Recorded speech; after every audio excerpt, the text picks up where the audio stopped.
completely invisible. Just the way I like it. So today, this evening, we're going to talk about serendipity.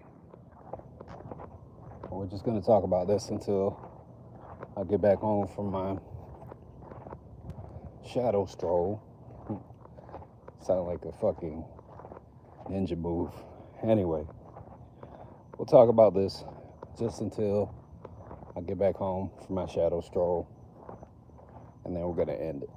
So what is serendipity?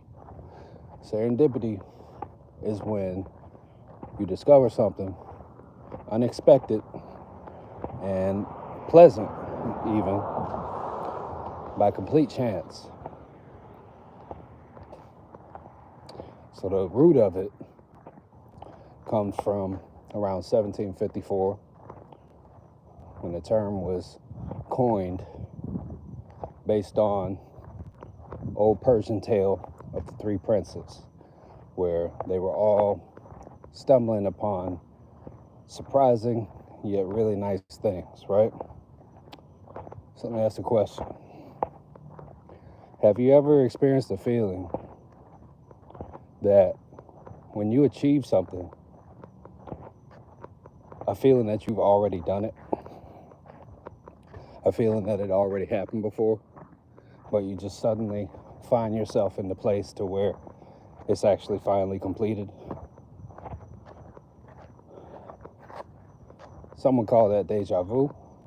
Could also be considered a form of serendipity. Have you ever found, actually, instead of asking another question right back to back, because I personally don't like when people ask me multiple questions back to back, because after three, my defenses come up and it feels like an interrogation, because I've had to deal with that before. But, okay.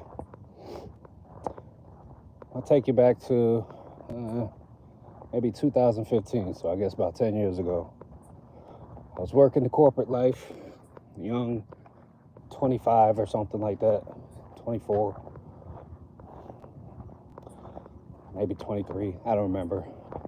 But it was right at the stage to where I started to kind of climb the corporate ladder, and I went from just being a frontline grunt to actually being someone that they were considering for leadership.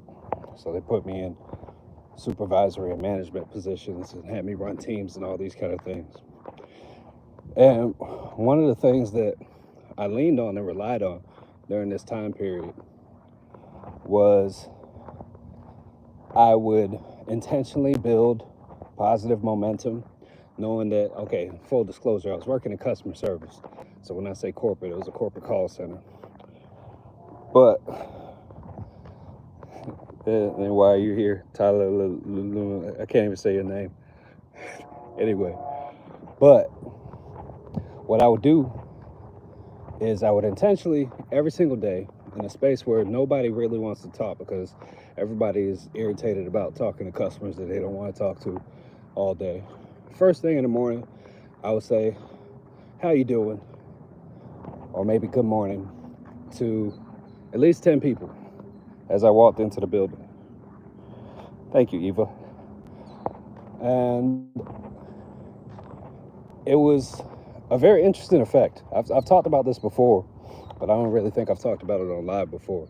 But what happens is, especially, let's say you do this for like a week, you just wake up and just throughout your normal day, if you maybe don't typically speak to people, you just start the day building momentum, asking people how they're doing, looking them in the eye, smiling, that sort of stuff.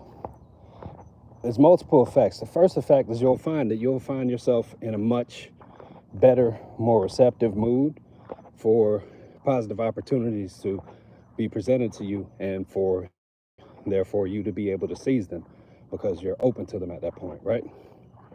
The second thing would be that you would actually end up oftentimes making those people's days.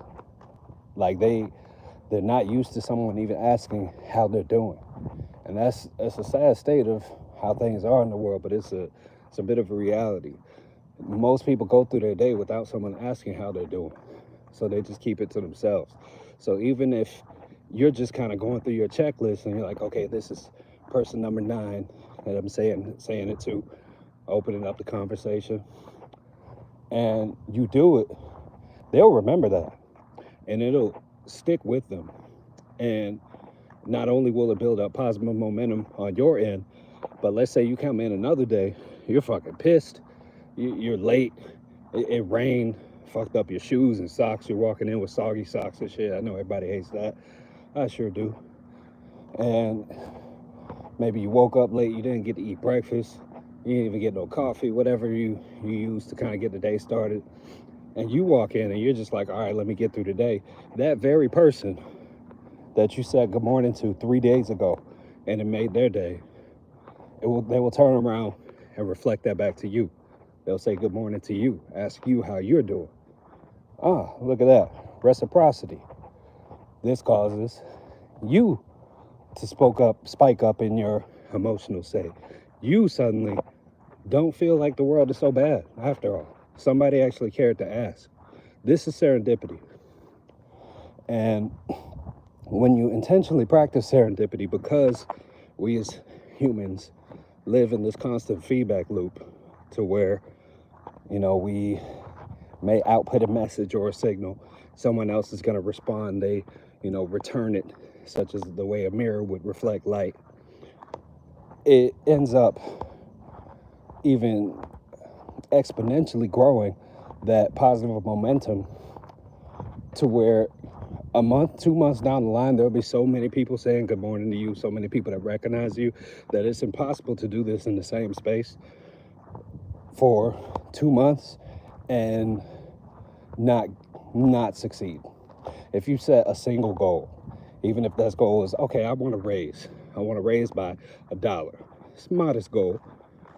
Guess what? You go through the process of doing this, you'll find that suddenly you'll be sitting there talking to whoever your employer is, and you'll actually have that opportunity to get that raise. Or maybe you want another opportunity. Maybe you want another job. You want another position. Whatever it is, whatever you intend to do. And I'm just speaking from the context of work, but this goes for everything. Serendipity is a fucking superpower. And Natalie, it really is a superpower. So I want you to consider this. It is absolutely possible for unexpectedly wonderful things to happen. Open yourself up to it and just let it be. Just be. Hadus Ashug, in our sacred language that is called divine love. Subscribe if you enjoyed this message. Wadu. Peace.